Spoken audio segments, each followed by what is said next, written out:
నమస్తే అండి. నమస్తే సార్. ఏటు 13 కేసులు నా మీద ఉన్నాయని చెప్పుకుంటున్నాడు సిగ్గు లేకుండా. నేను ఎక్కడికి దేశం వదిలి వెళ్ళాలన్నా కూడా కోర్టు పర్మిషన్ కావాలి అని సిగ్గు లేకుండా తనే చెప్పుకుంటున్నాడు. చెప్పుకుంటూ చంద్రబాబు నాయుడు మళ్ళీ నా మీద లుకౌట్ నోటీసులు ఎందుకు ఇచ్చాడు అంటే, నేను ఆల్రెడీ కేసుల్లో ఉన్నాను, నన్ను ఊరు దాటి బయటకు వెళ్ళటానికి కోర్టు ఒప్పుకోదు అని సిగ్గు లేకుండా తనే ఒప్పుకుంటూ చంద్రబాబు నాయుడు గారి మీద ఎలాంటి మాటలు మాట్లాడుతున్నాడో ఈ సాయిరెడ్డి అనేవాడు. వీడి మాటలు ఒకసారి వినిపిస్తా చూడండి. చంద్రబాబు నాయుడు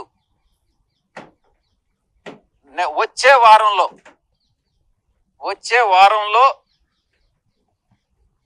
మీ పైన, చంద్రబాబు నాయుడు పైన, కేవీరావు పైన హైకోర్టులో డిఫమేషన్ కేసు నాకెక్కడైతే నా మీద ఎక్కడైతే ఒక పార్లమెంటు సభ్యుడిగా ఈరోజు నేను ఎక్కడికి వెళ్ళేటటువంటి అవకాశం లేదు. ఇదిగోండి, వెళ్ళను కూడా. చంద్రబాబు నాయుడు వెళ్ళమన్నా కూడా వెళ్ళను కూడా. అలాంటి వ్యక్తిని నా మీద లుకౌట్ నోటీస్ ఇవ్వాల్సినటువంటి అవసరం ఏముంది? తనకు బుద్ధి మందగింది అని నేను అందుకనే చెప్తా ఉన్నా. నా పైన 21 కేసులున్నాయి.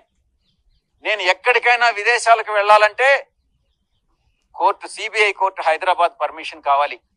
కనీసం ఆ ఇంగిత జ్ఞానం అన్నా చంద్రబాబు నాయుడుకు లేకుండా లుకౌట్ నోటీస్ ఇవ్వడం అన్నటువంటిది, ఒక పార్లమెంటు సభ్యుడిగా, ఒక ప్రజాప్రతినిధినైనటువంటి నా మీద లుకౌట్ నోటీస్ ఇవ్వడం అన్నటువంటి దాంట్లో ఉద్దేశం చంద్రబాబు నాయుడు ఒక అల్టీరియర్ మోటివ్ ఉంది.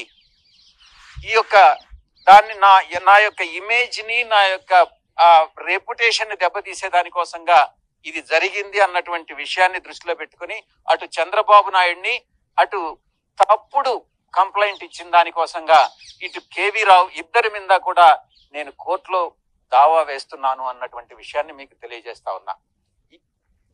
32 కేసులు నా మీద ఉన్నాయి, నేను దేశం దాటిపోవాలంటే హైదరాబాద్ సిబిఐ కోర్టు పర్మిషన్ కావాలని చెప్తూనే నా మీద నా పరువు తీయటానికి, నాకున్న విలువల్ని తగ్గించడానికి, నా పరువు తీయటానికే ఈ పని చేశాడు చంద్రబాబు అని మళ్ళీ అంటాడు. ఏంటండి సిగ్గులేని మాటలు? సార్, విజయసాయి రెడ్డి గారు ఏం చెప్తున్నారంటే, నాకు పరువు ఉంది, నాకు ఇమేజ్ ఉంది, నేను ఒక పార్లమెంటు సభ్యుణ్ణి, మాజీ ప్రజాప్రతినిధిని అంటే ఆయన చెప్పే మాటలు సార్. ఒక ప్రజాప్రతినిధిని నువ్వు ఎలా లుకౌట్ నోటీసులు ఇస్తావు? చంద్రబాబు నాయుడు గారు చెప్పినా కూడా నేను వెళ్ళమన్నా కూడా బయటికి వెళ్ళను, మరి ఎలా ఇస్తాడు? ఇంకిత జ్ఞానం ఉందా లేదని చెప్పేసి అన్నారు. మరి అనిన తర్వాత ఇంకిత జ్ఞానం అంటే ఏంటి? విజయసాయి రెడ్డి గారికి నిజంగా ఇంకిత జ్ఞానం ఉందా, లేకపోతే నిజంగా చంద్రబాబు నాయుడు గారికి ఇంకిత జ్ఞానం ఉందా అని ఒకసారి ఆలోచన చేస్తే, విజయసాయి రెడ్డి గారు గతంలో చంద్రబాబు నాయుడు గారిని స్కిల్ స్కామ్లో అని చెప్పేసి, మీరు స్కిల్ కేసులు అని చెప్పేసి ఎటువంటి ఆధారాలు లేకుండా ప్రోటోకాల్ అంటే 17A నిబంధనలు ఉల్లంఘించి గవర్నర్ యొక్క అనుమతి తీసుకోకుండా అర్ధరాత్రి పూట వచ్చి పడుకున్న వాడిని వచ్చి ఒక టెర్రరిస్ట్ను అరెస్ట్ చేసే విధంగా, ఒక నక్సలైట్ను అరెస్ట్ చేసే విధంగా ఇదే ప్రజాప్రతినిధి అని నీకు ఆ రోజు గుర్తుకు రాలేదా? సరే, అక్కడి నుంచి జైలుకి తీసుకుని వెళ్ళిన తర్వాత 74 ఏళ్ల వయసు ఉన్నటువంటి వ్యక్తిని ఏ రకంగా ఇబ్బందులు పెట్టారు? కంటిన్యూస్గా వెహికల్లో తిప్పడం, ఎంక్వైరీల మీద ఎంక్వైరీలు పెట్టని చెప్పేసి దాదాపు 3 రోజుల పాటు ఇబ్బంది పెట్టారు. మరి అక్కడ ఇంకిత జ్ఞానం ఎవరికి ఉందో ప్రజలకు అర్థం చేసుకోవాలి. మరి అక్కడి నుంచి జైలుకి వెళ్ళిన తర్వాత 53 రోజులు జైల్లో ఉంటే వేడి నీళ్లకు మిమ్మల్ని అడుక్కోవాల్సినటువంటి పరిస్థితి, కనీసం దోమలు కుడుతున్నాయి, దోమలకు సంబంధించి ఏదైనా ఏర్పాట్లు చేయండి అని చెప్పేసి దానికి అడగాల్సినటువంటి పరిస్థితి. మరి అదే విధంగా కనీసం ఫ్యాన్, ఒక టేబుల్, ఒక కుర్చీ అన్న ప్రొవైడ్ చేయండి అని చెప్పేసి అడగాల్సినటువంటి పరిస్థితికి ఒక ప్రజాప్రతినిధిని, ఉమ్మడి ఆంధ్రప్రదేశ్కు 2 సార్లుగా ముఖ్యమంత్రి, నవ్యాంధ్రప్రదేశ్కి ఇప్పుడు 2వ సారి ముఖ్యమంత్రిగా చేస్తున్నటువంటి వ్యక్తిని, మరి ఆ రోజు మీకు ఇంకిత జ్ఞానం ఏమైపోయింది? ఆ రోజు ఈయనన్న చట్టబద్ధంగా, రాజ్యాంగబద్ధంగా లుకౌట్ నోటీసులన్నీ జారీ చేశాడు. ఇంకా ఆయనకి ఇంకిత జ్ఞానం ఉంటే ముందు లోపలేసి మాట్లాడేవాళ్ళు, ఎరగదీసి. చంద్రబాబు నాయుడు గారికి నిజంగా ఇంకిత జ్ఞానం ఉంటే విజయసాయి రెడ్డి గారిని ఈ పాటికి లోపల వేసి మాట్లాడి ప్రెస్ మీట్ పెట్టేవాళ్ళు. కానీ ఆయనకు మంచితనము, అంటే జగన్మోహన్ రెడ్డి గారు అంటుంటారు కదా సార్, అతి మంచితనం అతి నిజాయితీతనం, ఇది చంద్రబాబు గారికి ఉంది సార్. జగన్మోహన్ రెడ్డి గారికి ఉందో లేదో నాకు తెలియదు కానీ చంద్రబాబు నాయుడు గారి దగ్గర స్పష్టంగా కనపడతా ఉంది. ఒకవైపు ఇంతమంది ఇన్ని పచ్చి అబద్ధాలు ఆడుతున్నప్పటికీ, నిందారోపణలు చేస్తున్నప్పటికీ చంద్రబాబు నాయుడు గారు చూడనటువంటి వైఖరితో ముందుకెళ్తున్నారు చూడండి సార్. అది అందుకు ఆయనకి ఇంకిత జ్ఞానం లేదు. అంటే ఏంటి, ఇండైరెక్ట్ గా బ్లాక్మెయిల్ చేస్తున్నారా మీరు, లేకపోతే వార్నింగ్ ఇస్తున్నారా చంద్రబాబు నాయుడు గారికి మేము వస్తే అని? ఈ పనికి మాలినోడికి 32 కేసులు ఉన్నాయని తనే చెప్తున్నాడు మళ్ళీ తన మీద. సార్ మధుసూదన్ రెడ్డి గారు, పొలిటికల్ అనలిస్ట్ మధుసూదన్ రెడ్డి గారు, సామాజిక ఆర్థిక రాజకీయ విశ్లేషకుడు పెద్దకంటి మధుసూదన్ రెడ్డి గారి గురించి మీకు తెలిసిన విషయం. అవును, ఆయన కూడా నిన్న మాట్లాడడం జరిగింది. ఒక్కసారి మన ప్రజలకు కూడా అర్థమయ్యేది ఒక్కసారి వినిపించే ప్రయత్నం, ఒక్కసారి వినిపిస్తాండి ఆయన మాటలు కూడా. ప్రభుత్వానికి అంటే భయం అనేది టన్నుల కొద్ది లుక్అవుట్ నోటీసులు ఇచ్చారు కదా, దేశం పారిపోకుండా ఉండాలని. రేపో మాపో సిఐడి అరెస్ట్ చేస్తుంది. దాంట్లో కూడా A2 నిందితుడిగా చేర్చారు కదా, A1 గా ఉన్నారు కదా. రే విజయసాయి రెడ్డి నీకు చెప్తుండా ఆయనరా, సింహపూరి ముద్దు పెట్టగా ఒక పెద్ద కంటి రెడ్డిగా చెప్తుండా, ట్రై చేయమంటారా నీ నాయకుడిని, నువ్వు ట్రై చేయి. భవిష్యత్తులో నువ్వు ముఖ్యమంత్రి అయితే, నేను ఇప్పుడు 100 సార్లు చెప్పుండారా విజయసాయి రెడ్డి, భవిష్యత్తులో నువ్వు గాని నీ నాయకుడు గాని ముఖ్యమంత్రి అయితే తల తీసి చేతిలో పెడతారని చెప్పా. ఒక పెద్ద కంటి రెడ్డిగా చెప్తుండా, నేను సింహపూరి గడ్డం మీద పుట్టిన. కాబట్టి మీలాంటి దగులు బాజీల వల్ల ఇవాళ రెడ్ల పొరుగు గంగలో కలిసిపోయిందిరా. అందువల్ల మీరు చేసిన అవినీతికి, మీరు చేసిన ఆర్థిక అరాచకాలకి ఇవాళ రెడ్డి జాతి మొత్తం తలదించుకునేటటువంటి పరిస్థితికి తెచ్చిన డెకాయిట్ గాడివి నువ్వు అంటారా చంద్రబాబు నాయుడు గారి గురించి మాట్లాడేదే? ఆయనకు అడ్మినిస్ట్రేషన్ తెలియదంట, మతి భ్రమించిందంట, బతికుంటే అరెస్ట్ చేస్తాడంట. నువ్వు ట్రై చేయరా జైలుకు పోకుండా. జైలు మొత్తం నీ బతికినంత కాలం నీ నాయకుడు నువ్వు జైల్లో బతకాల్సిన రోజులు అతి త్వరలోనే ఉన్నాయి. ఆంధ్ర రాష్ట్ర ప్రజలు చీడ పేడ వదిలిపోయింది అనుకుంటున్నారు. ఎందుకురా నాయన, నువ్వు ధర్మంగా తీసుకొని ఉంటే ఈ కష్టాలు ఎందుకు వస్తాయి నీకు? అందువల్ల మీరు చూడండి, ఆయన అంటున్నారు నువ్వు కానీ విజయసాయి రెడ్డిని, నువ్వు కానీ మీ జగన్మోహన్ రెడ్డి కానీ దొంగ రెడ్లు మీరు మళ్ళీ ముఖ్యమంత్రి అవటం జరిగితే నా తల తీసి మీ చేతిలో పెడతాను అంటున్నాడు. Sir political analyst Madhusudan Reddy గారు ఎప్పటి నుంచో చెప్తున్నటువంటి మాట, అతను మెయిన్ స్ట్రీమ్ మీడియాలో TV5 ABN డిబేట్లలో కూడా చెప్పడం జరిగింది. జగన్మోహన్ రెడ్డి గారు మరొక్కసారి ముఖ్యమంత్రి అయితే నా తల తీసి ఇస్తానని చెప్పేసి ABN వెంకటకృష్ణ గారి డిబేట్లో కూడా చెప్పడం జరిగింది. TV5 మూర్తి గారి డిబేట్లో కూడా చెప్పడం జరిగింది. ఇప్పుడు విజయసాయి రెడ్డి గారు సింహపురి ముద్దుబిడ్డే, మధుసూదన్ రెడ్డి గారు సింహపురి ముద్దుబిడ్డే, మరి ఈయనేమో పెద్దకంటి రెడ్డి అని చెప్పేసి అంటా ఉంటారు.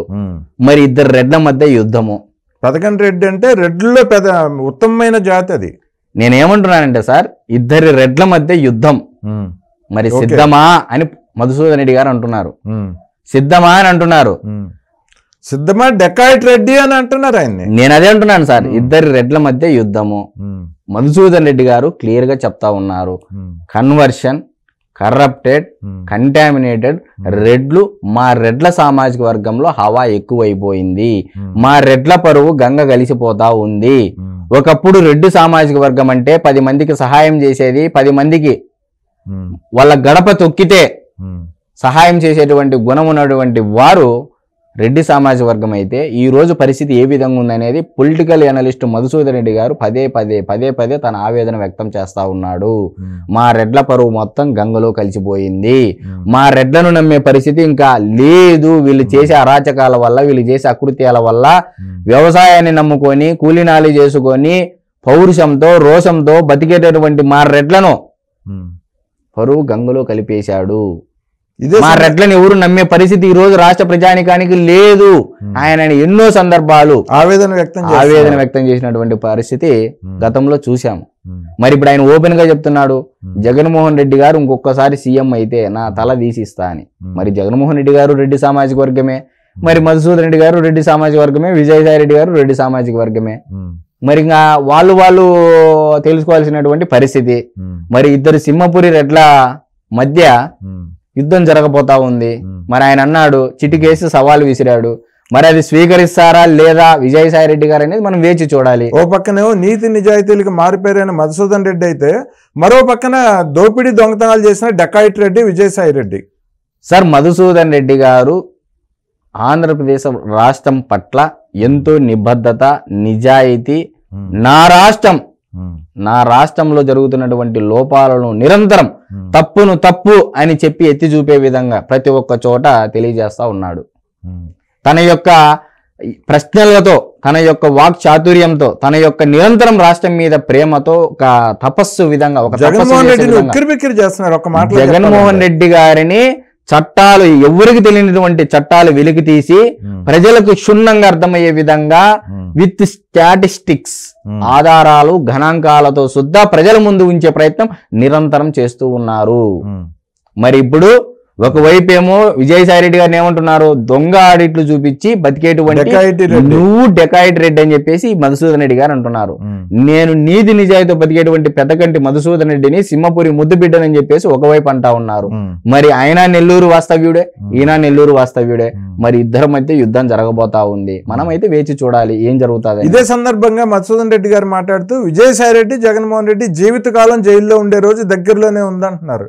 కాసుకోరా, నిన్ను జగన్మోహన్ రెడ్డిని జైల్లో పెట్టబోతున్నాం. మీరు జీవితకాలం మీరు చేసిన దోపిడీలకి, దొంగతనాలకి, దాష్టికాలకి జీవితకాలం మీ ఇద్దరు జైల్లోనే ఉంటారని. సార్, మధుసూదన్ రెడ్డి గారికి చట్టాల పట్ల చాలా అవగాహన ఉంది, రాజ్యాంగం పట్ల చాలా అవగాహన ఉంది, అన్ని విషయాలు తెలిసినటువంటి వ్యక్తి మధుసూదన్ రెడ్డి గారు. మరి ఆయన చెప్పారు అంటే ఆధారాలు, ఆ చట్టాలు తెలియకోకుండా అయితే మాట్లాడరు కదా. ఖచ్చితంగా ఆయన చెప్పే మాటలు నిజమయ్యే పరిస్థితి ఉందేమో, ఖచ్చితంగా అంతే కదా సార్. ఆయన TV5, ABN లాంటి పెద్ద పెద్ద మెయిన్ స్ట్రీమ్ మీడియా ఛానల్లో కూర్చొని TV5 మూర్తి, ABN వెంకటకృష్ణ గారిని సైతం గడగడలాడించినటువంటి పరిస్థితి, తన ప్రశ్నలతో ఉక్కిరి బిక్కిరి చేస్తున్నటువంటి పరిస్థితి. మరి మనం చాలా వీడియోలు అయితే చూసాము.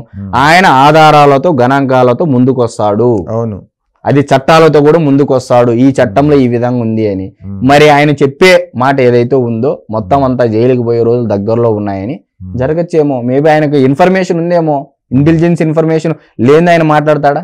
ఆయన దగ్గర ఎంత ఛానల్ లేకపోతే ఇంత ఎవిడెన్స్, ఇంత ఆధారాలు, ఇంత గణాంకాలతో ప్రజల ముందు నిత్యం వెలుబుచ్చుతా ఉంటాడు నిజాలు. ఇదే సందర్భంగా విజయసాయి రెడ్డికి మరో కౌంటర్ కూడా వేశారు మధుసూదన్ రెడ్డి గారు. విజయసాయి రెడ్డి గారు అన్నారు, మేము మళ్ళీ అధికారంలోకి వచ్చేప్పుడు చంద్రబాబు బతికుంటే ఆయన్ని జైల్లో వేస్తామని చెప్పి విజయసాయి రెడ్డి అన్న దానికి మధుసూదన్ రెడ్డి గారు చాలా స్ట్రాంగ్ రియాక్షన్ కౌంటర్ ఇచ్చారు. ఆయన చిట్టికేసి ట్రై చేసుకో విజయసాయి రెడ్డి, నేను సవాలు విసురుతున్నా చంద్రబాబు నాయుడు గారి వరకు ఎందుకు, పెద్దకంటి మధుసూదన్ రెడ్డి ఆయన ముందర నేనున్నా, ముందు నన్ను టచ్ చేసిన తర్వాత ఆయన దగ్గరికి వెళ్ళు అంటున్నాడు. ఇంకా దానికి అదే సమాధానం సార్. మనం అంతకన్నా ఎక్కువ చెప్పినా కూడా నా వయసుకి ఎక్కువ అవుతుంది. ఓకే అండి. అయితే పెద్దారెడ్డి మధుసూదన్ రెడ్డి గారికి, డెకాయిటీ దొంగ సాయి రెడ్డికి జరగబోయే యుద్ధంలో ముందు పరిణామాలు ముందు రోజుల్లో ఏ విధంగా సంభవించబోతున్నాయో మళ్ళీ మాట్లాడుకుందామండి. వివరాలు వచ్చినప్పుడల్లా వీటి గురించి డిస్కషన్ చేస్తూనే ఉందామండి. థ్యాంక్ యూ అండి.